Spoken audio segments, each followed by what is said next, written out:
Tuhan yang Maha Kuasa berkata, dimanapun Tuhan menampakkan diri, disitulah kebenaran diungkapkan, dan disitulah suara Tuhan. Hanya orang yang dapat menerima kebenaran, yang dapat mendengar suara Tuhan. Dan hanya orang seperti inilah yang layak menyaksikan penampakan Tuhan. Kesampingkanlah gagasanmu. Berhentilah bicara dan bacalah firman ini dengan cermat. Jika engkau mendambakan kebenaran, Tuhan akan memberimu pencerahan dan engkau akan memahami kehendak dan firman-Nya. Kesampingkanlah pendapatmu tentang kemustahilan. Semakin orang percaya suatu hal mustahil, semakin besar kemungkinan akan terjadi.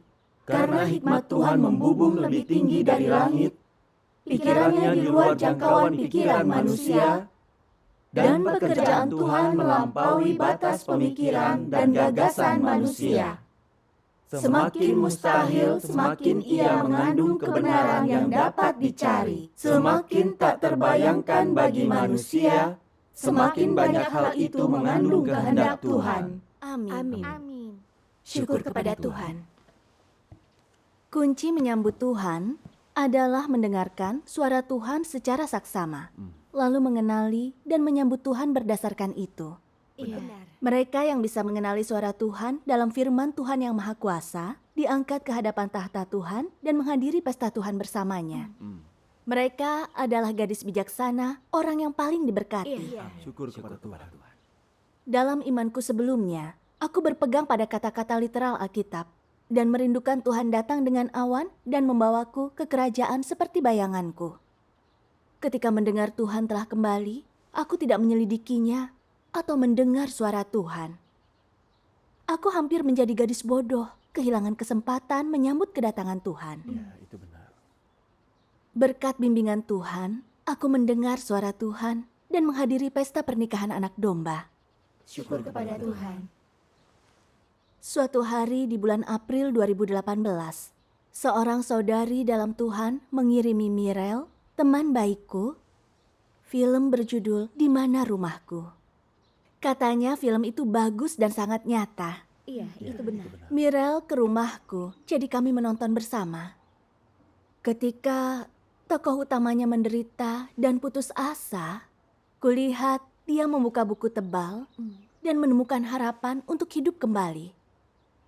Namun, bukan Alkitab yang dia baca dan semua isinya baru bagi kami. Karena terkejut, kami terus menontonnya. Kemudian, sang tokoh utama mengalami masalah. Lalu saudara-saudari gerejanya datang membantunya.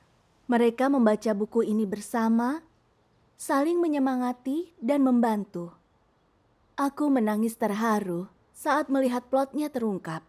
Aku merasa mereka berbeda dengan semua orang egois dalam masyarakat kita yang gelap. Dan yang mereka baca sepertinya istimewa. Iya. Kami benar-benar ingin tahu apa isi buku ini. Jadi kami membaca informasi di bawah video. Namun ketika tertulis, Tuhan Yesus telah menampakkan diri, aku tak bisa mempercayainya. Dan berpikir mustahil. Dikatakan di Kisah Para Rasul 1 ayat 11, "Hai orang Galilea, mengapa engkau sekalian berdiri memandang ke langit? Yesus yang sama ini yang terangkat dari antara kalian ke surga akan kembali dengan cara yang sama seperti engkau melihat dia naik ke surga." Tuhan Yesus pergi menaiki awan. Dan ketika kembali di akhir zaman, dia akan naik awan lagi dengan kemuliaan.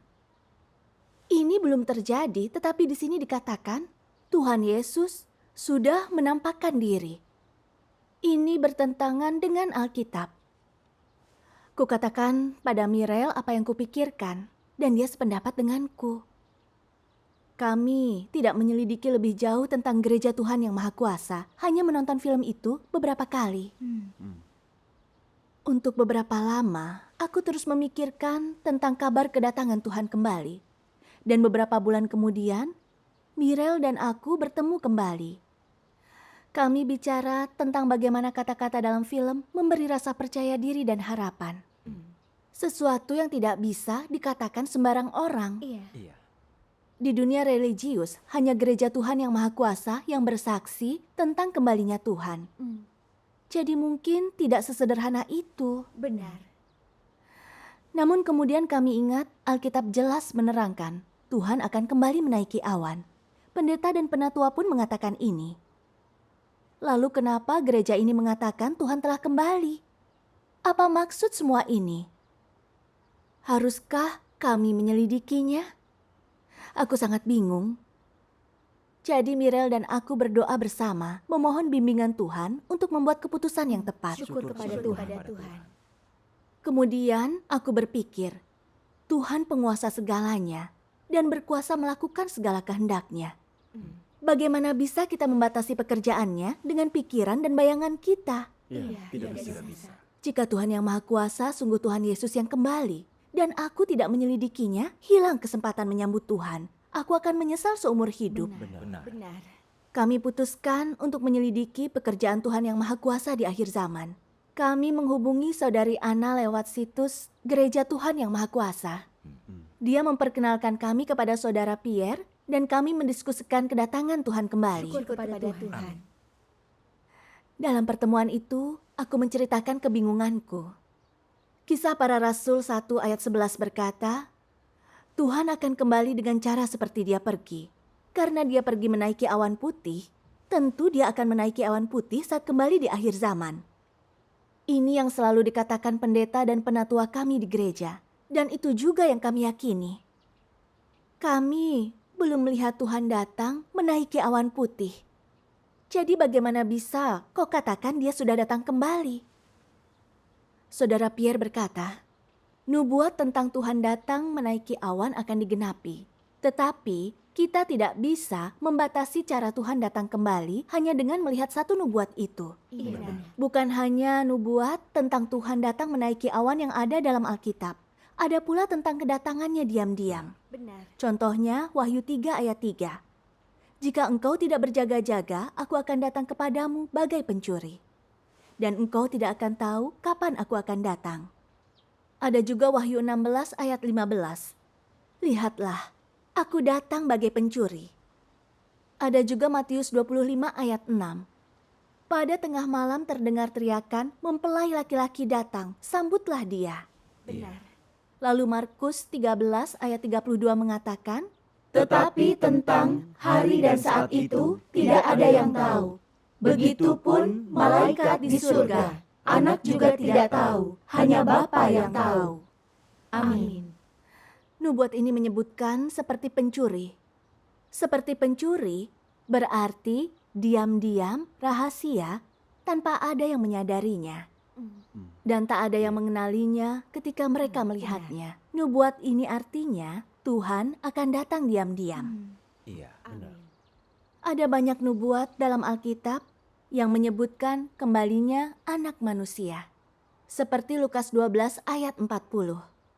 Hendaklah engkau bersiap sedia karena anak manusia datang di waktu yang tidak engkau duga. Dan 17 ayat 24-25. Karena seperti kilat yang memancar dari satu bagian langit ke bagian lainnya, demikian juga anak manusia pada hari kedatangannya. Tetapi pertama-tama dia harus menderita dan ditolak generasi ini. Iya. Anak manusia di sini berarti lahir dari manusia dengan kemanusiaan normal. Tidak ada roh atau tubuh rohani yang bisa disebut anak manusia. Benar. Tuhan Yahweh adalah roh, jadi tak bisa disebut anak manusia. Tuhan Yesus disebut anak manusia dan Kristus, karena Dia adalah roh Tuhan dalam daging, yang hidup sebagai anak manusia biasa. Iya. Jadi, kedatangan anak manusia yang disebutkan Tuhan berarti Tuhan akan berinkarnasi sebagai anak manusia ketika Dia kembali. Amin. Syukur kepada Tuhan. Satu ayat mengatakan, tetapi pertama-tama Dia harus menderita dan ditolak generasi ini. Ini bukti lebih jauh Tuhan akan datang dalam daging ketika Dia kembali. Amin.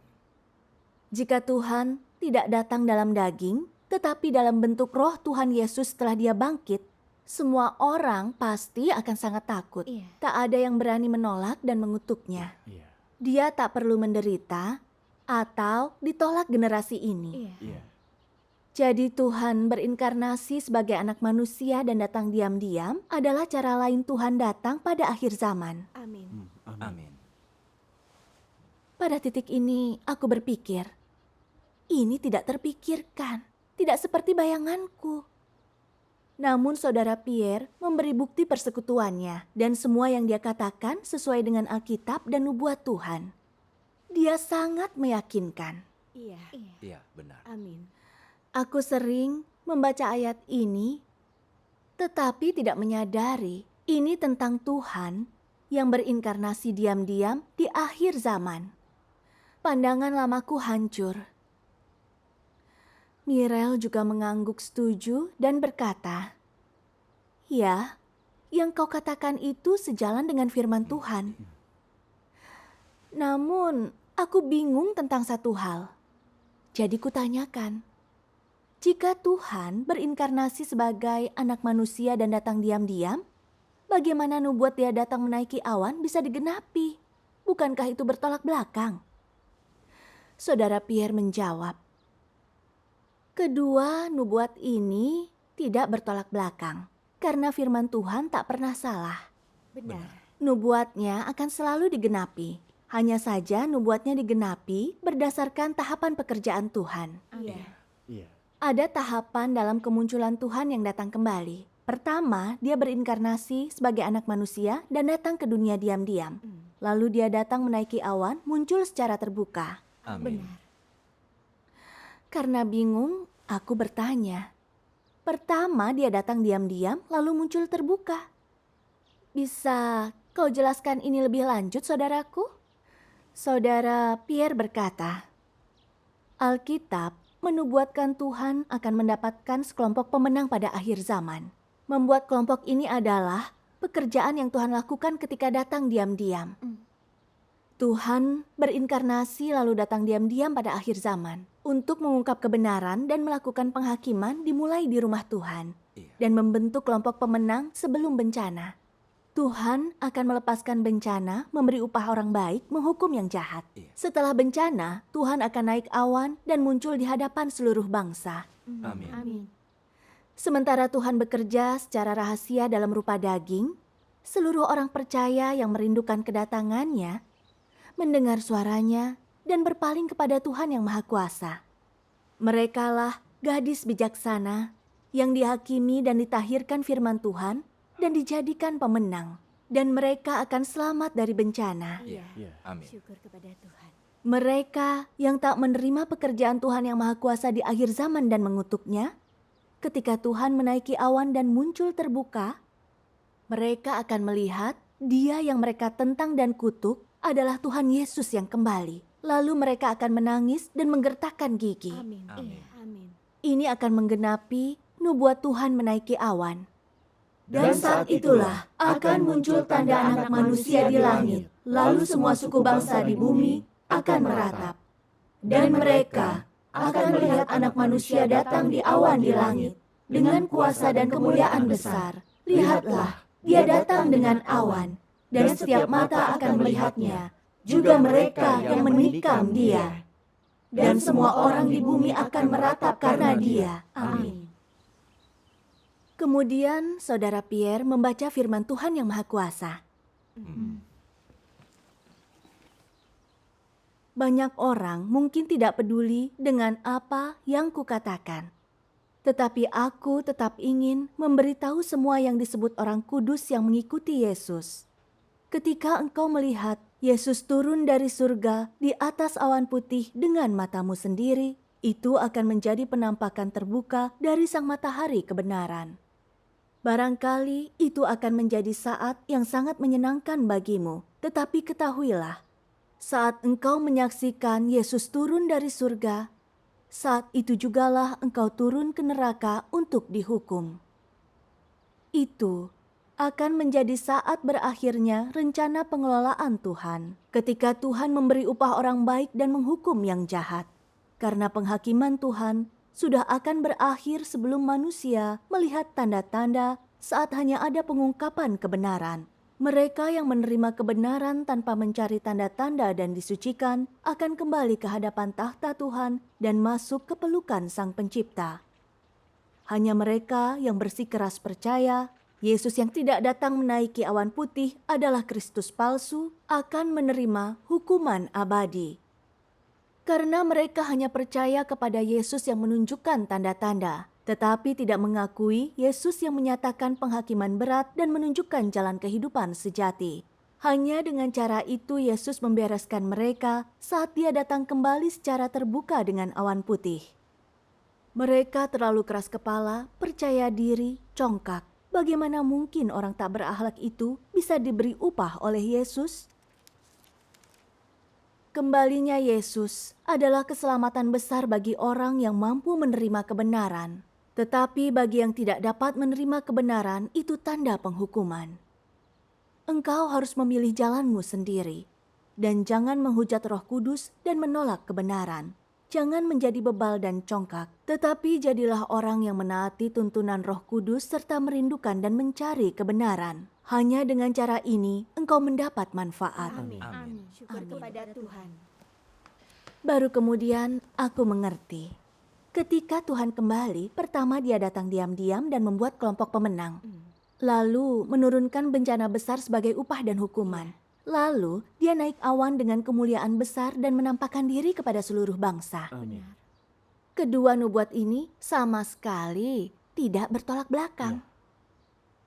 Aku sungguh buta. Kedatangan Tuhan adalah hal besar dan aku menolak menyelidikinya. Justru berpegang pada ayat tentang Tuhan menaiki awan dan tidak mendengarkan suara Tuhan.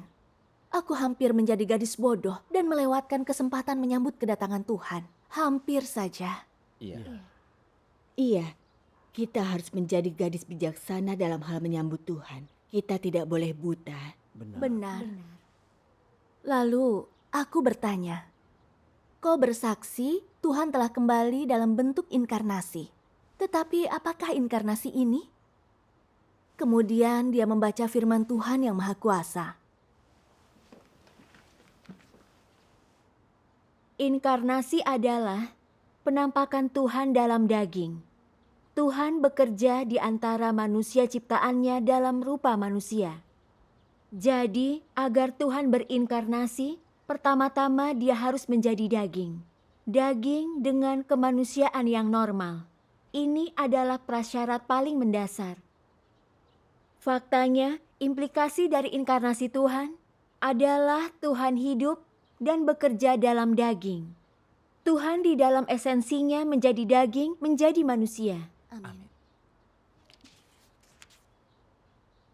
Kristus dengan kemanusiaan normal adalah daging yang di dalamnya diwujudkan roh dan memiliki kemanusiaan yang normal, akal sehat, serta pikiran manusia. Diwujudkan artinya Tuhan menjadi manusia, roh menjadi daging. Atau secara gamblang, artinya Tuhan sendiri mendiami daging dengan kemanusiaan yang normal. Dan melaluinya Dia mengungkapkan pekerjaan ilahinya. Inilah yang dimaksud dengan diwujudkan atau berinkarnasi. Amin. Syukur kepada Tuhan. Syukur kepada Tuhan. Dia melanjutkan, katanya, Tuhan yang berinkarnasi adalah roh Tuhan berpakaian daging. Tuhan di surga yang menjadi anak manusia untuk bekerja dan bicara di antara manusia menyelamatkan kita. Iya. Watak Tuhan, miliknya dan siapa Dia, semua terwujud dalam daging. Iya. Tuhan yang berinkarnasi tampak sangat biasa, tidak perkasa, atau supernatural. Dengan kemanusiaan normal, Dia berhubungan langsung dengan orang dan hidup di antara kita. Tidak ada yang tahu Dia Tuhan yang berinkarnasi. Benar. Kristus adalah perwujudan roh Tuhan dan memiliki keilahian total. Mengungkap kebenaran, melakukan pekerjaan Tuhan, mengungkap wataknya, miliknya, siapa Dia. Dia beri manusia kebenaran, jalan dan hidup, mentahirkan dan menyelamatkan yang rusak. Iya. Tak ada manusia yang memiliki kualitas ini. Amin. Benar.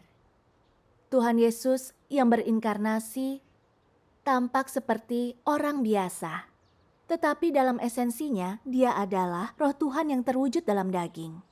Dia bisa mengungkap kebenaran untuk menyirami dan menopang manusia, memberi jalan pertobatan. Dia bisa melakukan pekerjaan Tuhan dan menebus manusia dari dosa. Maka, Inkarnasi Tuhan tidak seperti makhluk ciptaannya. Dan esensinya adalah Tuhan sendiri. Amin. Amin. Amin. Benar. Pada titik ini, akhirnya aku mengerti. Inkarnasi adalah Tuhan menjadi manusia datang ke dunia untuk berbicara dan bekerja. Daging ini memiliki kemanusiaan normal dan keilahian total. Meski dia terlihat biasa, dia bisa mengungkapkan kebenaran untuk menyelamatkan manusia. Inilah Kristus. Amin. Amin. Iya. Aku selalu mengucapkan nama Yesus Kristus, tetapi tidak sungguh tahu siapa Kristus. Aku sangat bodoh. Kemudian, Saudara Pierre membacakan firman Tuhan yang Maha Kuasa. Iya. Cara Tuhan menyelamatkan manusia tidaklah dilakukan secara langsung memakai metode roh dan identitas roh. Karena rohnya tidak dapat disentuh, dilihat, ataupun didekati manusia. Jika dia menyelamatkan manusia sebagai roh, manusia tidak akan mampu menerima keselamatannya. Jika bukan karena Tuhan mengenakan bentuk luar manusia ciptaan, mustahil manusia menerima keselamatan ini. Karena manusia sama sekali tidak dapat mendekatinya, sama seperti tak seorang pun mampu mendekati awan Yahweh. Hanya dengan menjadi manusia ciptaan, yakni memasukkan firman-Nya ke dalam daging, ia akan menjadi manusia. Dapat secara pribadi mengerjakan firman-Nya dalam diri semua orang yang mengikutinya.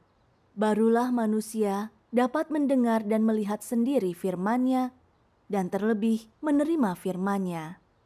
Dan dengan demikian sepenuhnya diselamatkan. Jika Tuhan tidak menjadi daging, tidak ada manusia daging yang akan menerima keselamatan yang demikian agung. Tidak akan ada seorang pun yang akan diselamatkan. Jika roh Tuhan bekerja secara langsung di antara manusia, manusia akan diremukkan dan ditawan iblis sepenuhnya karena manusia tidak mampu berhubungan dengan Tuhan. Inkarnasi pertama adalah untuk menebus manusia dari dosa. Menebus manusia melalui daging Yesus, yang artinya dia menyelamatkan manusia dari salib. Namun watak iblis yang rusak tetap ada dalam diri manusia. Inkarnasi kedua tidak lagi sebagai korban penghapus dosa, melainkan untuk menyelamatkan mereka yang telah ditebus dari dosa. Ini dilakukan agar orang yang telah diampuni dapat dibebaskan dari dosa dan ditahirkan, mencapai perubahan dalam watak lepas dari pengaruh kegelapan iblis dan kembali ke hadapan tahta Tuhan. Dengan demikian, manusia sepenuhnya disucikan. Amin. Syukur kepada Tuhan. Amin. Lalu dia bersekutu. Meskipun pekerjaan penebusan Tuhan Yesus berarti dosa kita telah diampuni, natur iblis kita tetap utuh. Iya. Kita tetap hidup dengan watak rusak kita seperti congkak, curang, dan jahat. Kita berbohong demi kepentingan sendiri, bersaing agar untung dan merencanakan yang jahat. Kita terus berbuat dosa dan melawan Tuhan. Benar. Meski terlihat seperti berkorban dan menderita, kita berkompromi dengan Tuhan. Berharap mendapat berkat kerajaan. Sama sekali tak melakukan kehendak Tuhan. Iya. Tuhan itu kudus, dan manusia sekotor dan serusak kita tidak cocok masuk kerajaan Tuhan. Benar sekali. Tuhan telah berinkarnasi kembali pada akhir zaman. Untuk menyelamatkan manusia dari natur penuh dosa, Dia berhubungan langsung dengan kita. Dia ungkapkan kebenaran untuk menjaga, mengembalakan kita, menyingkapkan dan menghakimi watak dan natur iblis kita. Dia juga menunjukkan jalan untuk mengubah watak kita dan memberitahu kita cara hidup dalam kemanusiaan normal dan menjadi orang jujur yang menyenangkannya. Dengan mengalami penghakiman firman Tuhan, kita jadi sungguh tahu dan membenci kerusakan dan natur iblis kita. Berharap bisa bertobat dan hidup menurut firman-Nya. Iya. Benar sekali. Perlahan kita membuang watak rusak kita dan hidup dalam kemiripan manusia. Syukur kepada Tuhan. Hanya Tuhan yang berinkarnasi yang bisa mencapai ini dalam pekerjaannya. Iya. Iya. Amin. Jika Tuhan bicara dan bekerja di akhir zaman dalam bentuk rohnya seperti Tuhan Yahweh, Dia tidak akan bisa mengakhirkan dan menyelamatkan manusia. Manusia tak bisa melihat atau menyentuh roh Tuhan, dan mereka tak akan memahaminya saat Dia bicara. Iya. Terlebih, roh Tuhan sangat kudus, hingga manusia yang rusak tak bisa mendekatinya, Iya. dan akan dibunuh karena kotor dan rusak. Iya. Disebutkan dalam Perjanjian Lama, Tuhan Yahweh muncul di atas gunung Sinai dengan suara guntur. Orang Israel melihat asap di atas gunung dan suara guntur, kilat, dan sangkakala. Mereka berdiri menjauh dan berkata kepada Musa, "Bicaralah pada kami, kami mendengarkan. Tetapi janganlah Tuhan yang bicara dengan kami agar kami tidak mati." Dan ketika Daud memimpin orang Israel dari Bala Yehuda dan membawa tabut perjanjian Tuhan kembali ke Yerusalem, lembu-lembu tergelincir dan Uza menahan tabut itu lalu dibunuh roh Tuhan. Manusia di akhir zaman telah sangat dirusak iblis. Jika Tuhan datang bekerja dalam wujud roh, tidak akan ada yang selamat. Iya, amin. Kita semua akan dibunuh Tuhan karena kotor dan rusak. Iya. Iya. Jadi, menurut kebutuhan kita sebagai manusia yang rusak, Tuhan telah memilih cara yang paling menguntungkan untuk menyelamatkan kita. Dia menjadi daging, mengungkap kebenaran, menghakimi, mentahirkan manusia yang rusak. Ini kasih dan keselamatan terbesar Tuhan bagi manusia. Amin. Amin. Syukur kepada Tuhan. Saat itu, aku sangat terharu, lalu berkata, kita butuh Tuhan berinkarnasi sebagai anak manusia di akhir zaman. Itu keselamatan terbesar bagi manusia yang rusak. Amin. Amin. Syukur Amin. kepada Tuhan. Sebelumnya, aku tidak tahu bagaimana Tuhan bekerja. Aku tidak mendengarkan suaranya, sehingga aku tidak bisa mengenal atau menyambutnya. Aku hanya menunggu Tuhan menaiki awan dan membawa kita ke surga. Betapa bodohnya aku. Iya.